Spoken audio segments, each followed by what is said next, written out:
So this site has been designated JC003. It was the third site we found up on Gap Creek. And we spent the better part of a week documenting artifacts here. We started surveying at a 70 centimeter transect spacing and did complete the whole site with that survey, and found that we had missed a lot of artifacts in that survey. So then we went to just a non-systematic noodling survey, and we spent about a week documenting artifacts and surveying in between the documentation until we felt that we had covered most of the site and that we had had a fair sample. So we went on to some other sites and coded artifacts for a while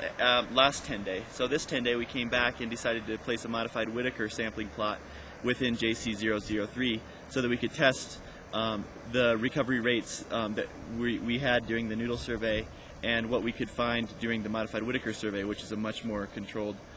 survey design, starting with a 70 centimeter walk survey where every artifact is flagged on the initial pass, and then when we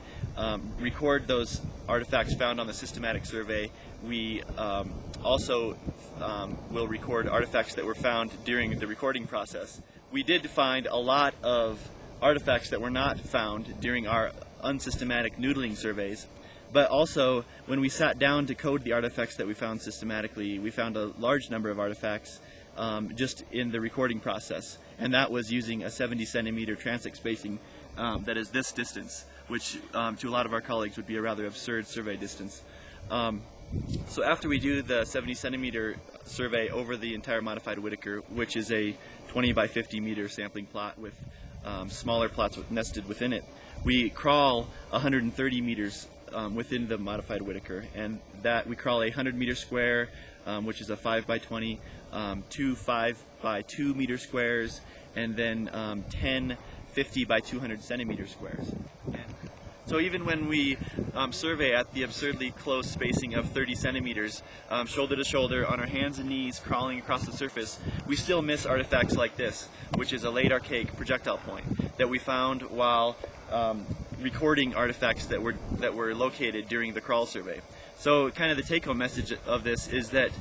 the 30 centimeter crawl survey closely approximates the true nature of the archaeological record, and the document that we bring away from the surface is nearly represents the true nature of the record, but we still miss artifacts even at that absurdly close spacing. So what that kind of brings the point home that we can never truly document an archaeological site, and the myth of 100% coverage is just that.